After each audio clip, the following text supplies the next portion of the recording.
I've been a mechanic for over 30 years. I've worked on imports, domestics, trucks, and hybrids. And I've seen people lose their life savings on cars that were doomed from the factory. You might think a car is a safe bet because it's new or shiny, but the numbers tell a different story. We're talking about massive depreciation, catastrophic reliability scores, and days on market numbers that show nobody wants these things. Today, I'm breaking down the 15 worst car models you can buy right now. I'm using repair data, resale value charts, and real owner horror stories. If you're thinking about buying one of these, stop. Watch this first. Starting us off at number 15 is the Mitsubishi Mirage. It's often the cheapest car on the lot, but there's a reason for that price tag. It's built like a tin can. The 3-cylinder engine shakes like a washing machine, and the interior materials are so cheap they scratch if you look at them wrong. It's loud, slow, and unsafe. But the real killer is depreciation. You lose almost 60% of the value in the first few years. You are literally throwing money away by driving this off the lot. Do yourself a favor. Buy a 5-year-old Honda or Toyota instead. You'll get a better car for the same money, and it won't be worthless in 3 years. Number 14 is the Fiat 500L. This car is a frequent flyer in my shop. I swear, half the time I see one, it's on the back of a tow truck. It's not just one thing. It's the transmission, the electrical system, the window regulators.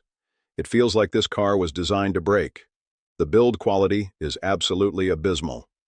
Consumer surveys rank it dead last for reliability almost every single year. The owners I talk to are constantly frustrated, and they can't wait to get rid of it.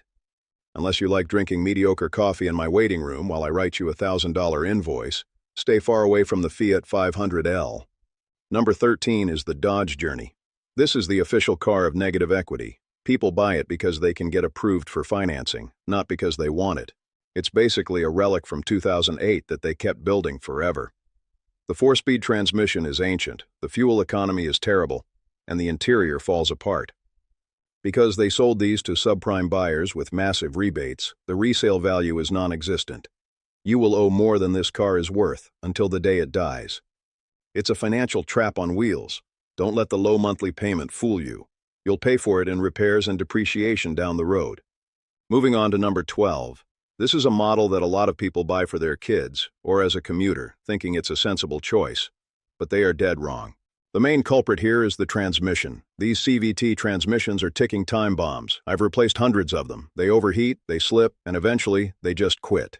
The data shows a massive spike in failures right after the warranty expires. And replacing one of these isn't cheap. It can cost upwards of $4,000. That's more than the car is worth. If you see one of these for sale with high mileage, run. It's not a bargain. It's a liability waiting to empty your bank account. Number 11. This SUV carries a famous badge, but don't let the branding fool you. Underneath the skin, it's a mess of cheap parts and poor engineering. We see constant suspension issues with these. Ball joints, control arms, tie rods, they all wear out prematurely. And don't get me started on the electrical gremlins that plague the dashboard. According to Repair Pal data, owners of this model visit the shop 3 times more often than the class average. That's time you're without a car and money out of your pocket. You're paying a premium for the brand name, but you're getting budget quality. There are so many better options in this segment that won't leave you stranded.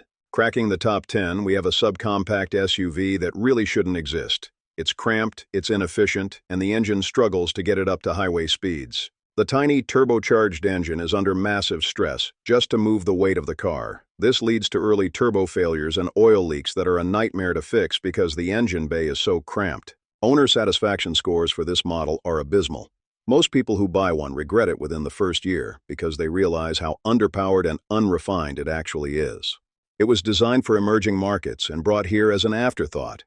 It doesn't meet the standards you should expect for your hard-earned money. Number 9. Another tiny car with massive problems. This city car might be easy to park, but that's about the only good thing I can say about it. The cooling systems on these are made of cheap plastic that cracks after a few years of heat cycles. We see them come in overheating constantly, which often warps the cylinder head. And the AC compressors have a failure rate that is double the industry average. Driving a car without AC in the summer is miserable, and fixing it costs half the car's value. It's a disposable car. It's built to last maybe 5 years if you're lucky. Don't expect it to go the distance. At number 8, we have a car that's fun to drive but a nightmare to own. It's a premium small car that comes with premium repair bills. Everything is packed so tightly that we have to take the whole front end off just to do basic repairs. A $50 part turns into $1,000 in labor. It's ridiculous. The data shows that maintenance costs for this brand are significantly higher than luxury brands like Lexus or Acura. You are paying for style, not substance. Lease it if you must, but never, ever own one of these out of warranty. It will bankrupt you. Number 7. This luxury SUV is famous for spending more time in the shop than on the road. The electronics are notoriously glitchy. Air suspension failures, sensor errors, screens going black. It's a rolling computer that constantly crashes, and when the air suspension fails, the car basically sits on the ground. Over 60% of owner complaints are related to the electrical system. You can't rely on it to get you to work if it won't even start because of a sensor error. If you want luxury, look elsewhere. This status symbol is actually a sign that you didn't do your homework. Number 6. A giant SUV with giant problems. You'd expect bulletproof reliability for this price, but you'd be wrong. The engines are known for lifter failures that can destroy the camshaft. That's a complete engine rebuild. And the transmissions are known to shudder and fail prematurely. We're talking about repair bills that can easily top $5,000 or $6,000. For a vehicle that costs this much new, that is unacceptable. It's big, it's flashy, and it's fragile. Unless you have deep pockets for repairs, stay away. Top 5. Number 5 is a tech-heavy car where the tech is the problem. Early models especially are a disaster of build quality. The fancy doors fail constantly, the panel gaps are uneven, and water leaks into the cabin. It feels like a beta test product that they sold to the public. Initial quality surveys showed this model had more defects per 100 vehicles than almost anything else on the road. That's shameful engineering. Cool tech doesn't matter if the car falls apart around it. Wait for them to figure out how to build a car properly. Number 4. A sedan that was so bad they canceled it. But there are still plenty on the used market trapping unsuspecting buyers. The engines in these are known to stall randomly while driving. Imagine losing power on the highway at 70 miles per hour. It's a massive safety issue. The NHTSA database is full of complaints about this. It's dangerous, plain and simple. And because of that, nobody wants them. It's cheap for a reason. Don't risk your family's safety to save a few bucks. We're in the danger zone. Number 3. This compact car has an engine that leaks everything. Oil, coolant, you name it. The PCV system fails, blowing out seals. The pistons crack. It's an engine design that simply cannot hold up to daily driving. I've replaced so many of these engines I can do it in my sleep. Statistically, you are more likely to need a new engine in this car before 100,000 miles than almost anything else on the road. That's catastrophic. It's a ticking time bomb. If you own one, sell it before the check engine light comes on. Runner-up for the worst car. Number 2. It looks stylish, but it's arguably the least reliable vehicle on the modern market. It combines European repair costs with terrible build quality. Interior trim falling off, electronics failing, engines seizing. It fails in every category that matters. The cost per mile to operate this vehicle is astronomical when you factor in repairs. You could lease a brand new reliable car for what you'll spend just keeping this on the road.